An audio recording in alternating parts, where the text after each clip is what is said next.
Hello viewers, welcome to Sweety சமையல். இப்போ Deepavali time, ஏதாவது புதுசாக ஸ்வீட் செய்யலான்னெல்லாம் நீங்கள் யோசிச்சுட்டு இருப்பீங்க. நான் உங்களுக்கு ஒரு அருமையான ஸ்வீட் சொல்கிறேன். இந்த ஸ்வீட்டை நான் செய்யும் போது எங்கள் பக்கத்து வீடு, எங்கள் ரிலேட்டிவ், என் பொண்ணு, கணவர் எல்லாம் ரொம்ப விரும்பி சாப்பிட்டு என்னை ரொம்ப புகழ்வாங்க. அந்த ஸ்வீட்டை நான் உங்கள் கூட ஷேர் பண்ணிக்கலான்னு விரும்புகிறேன். வாங்க வீடியோக்குள்ளே போகலாம். வீடியோக்குள்ளே போகிறதுக்கு முன்னாடி என்னோட சேனலை லைக் பண்ணுங்கள், ஷேர் பண்ணுங்கள், சப்ஸ்கிரைப் பண்ணுங்கள்.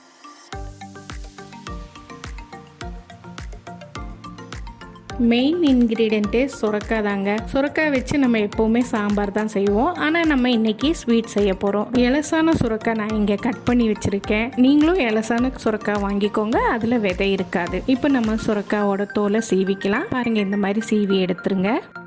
இப்போ பாருங்கள், பீஸ் எல்லாம் நம்ம தோலை ரிமூவ் பண்ணிட்டோம். இப்போ அதுக்குள்ளே இருக்கிற ஒயிட் பார்ட்டை மட்டும் நம்ம தனியாக பிரித்து எடுத்துடலாம். பாருங்கள், ஜாக்கிரதையாக எடுக்கணும், கையில் கத்தி படக்கூடாது, மெதுவாக எடுங்க.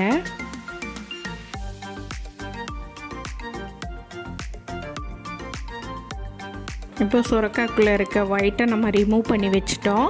இப்போ அதில் இருக்கிற சீட்ஸ் எல்லாம் நம்ம இந்த மாதிரி பிரித்து எடுத்துக்கலாம். பிரித்து எடுத்து நம்ம தனியாக வச்சுக்கலாம். இப்போ நம்ம சுரக்காய் பீஸை மட்டும் கிரேட் பண்ணிக்கலாம். இப்போ சுரக்காவை நம்ம கிரேட் பண்ணி வச்சுட்டோம். அந்த ஒயிட் பார்ட்டை நம்ம மிக்சியில் போட்டு ஒரு திருப்பி இங்கே வச்சுருக்கோம். இப்போ நம்ம துருவி வச்ச சுரக்காயை இந்த மாதிரி ஒரு கிளாத்தில் போட்டு ரொம்ப பிழிய வேண்டாம், ஓரளவு பிழிஞ்சு வச்சுக்கோங்க. ஒரு பேனை அடுப்பில் வச்சுட்டு 2 டேபிள் ஸ்பூன் கீ சேர்த்துக்கலாம். கீ மெல்ட் ஆன உடனே நம்ம துருவின சுரக்காயும் அடித்த சுரக்காயும் சேர்த்து நம்ம நல்லா வதக்கி விடலாம். அதில் இருக்க மாய்ஸ்சர் போகிற வரையும் நம்ம வதக்கிக்கலாம். பொறுமையாக வதக்குங்க. ஸ்டவ் ரொம்ப சிம்மில் இருக்கட்டும். ஒரு லிட் போட்டு ஒரு 2 மினிட்ஸ் குக் ஆக விடலாம். ஃபயர் ரொம்ப சிம்மாக இருக்கட்டும். பாருங்கள், இப்போ நல்லா வதங்கிருச்சு. நம்ம அதுலேயே தேங்காய் துருவல் 1 கப் சேர்த்துக்கலாம். இப்போ தேங்காய் துருவலில் இருக்கிற மாய்ஸ்சரும் போகிற வரையும் நம்ம நல்லா வதக்கி விடலாம். பாருங்கள், இந்த மாதிரி உதிரியாக வரட்டும். அதுலேயே நம்ம 100 கிராம் கோயாவை சேர்த்து நல்லா வதக்கலாம். ஆனால் கோயா ரொம்ப சீக்கிரத்தில் கீழே அடி பிடிச்சிரும். அதை நீங்கள் பார்த்து கவனமாக வதக்கணும். அதில் 1 கப் சுகரையும் நம்ம ஆட் பண்ணிக்கலாம். சுகர் மெல்ட் ஆகிறதுக்கு ஒரு 5 நிமிஷம் எடுத்துக்கும். ஃபயர் ரொம்ப ஸ்லோவில் இருக்கட்டும். நீங்கள் இப்போ ரொம்ப கவனமாக இருக்கணும். மெல்ட் ஆகட்டும், அதுவரை நீங்கள் கிளறி விட்டுட்டே இருங்க. கைவிடாமல் கிளறணும். பாருங்கள், சுகர் ஓரத்துல எல்லாம் மெல்ட் ஆகி இந்த மாதிரி தனியாக கடையிலேருந்து சுருண்டு வருது.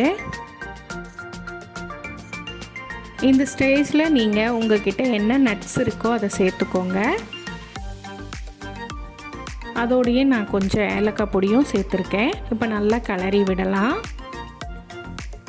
ஒரு டிஃபன் பாக்ஸை நல்லா நான் கீ விட்டு கிரீஸ் பண்ணியிருக்கேன். அதோட சூடான நம்ம மிக்சரை சேர்த்துக்கலாம். பாருங்கள், ஈவனாக இந்த மாதிரி சேர்த்து நல்லா எல்லா பக்கமும் ஈவனாக பண்ணி விடுங்க. இந்த மாதிரி தட்டி சரி பண்ணி விடுங்க.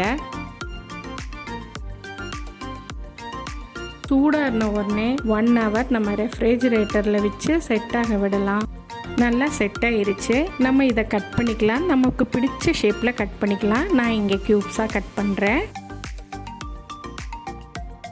நம்ம சுரக்காய் பர்ஃபி ரெடி ஆயிடுச்சு. இந்த தீபாவளிக்கு இந்த ஸ்வீட்டை செஞ்சு நீங்கள் கலக்கிருங்க. அடுத்த வீடியோவில் பார்க்கலாம். அது வரைக்கும் பாய்.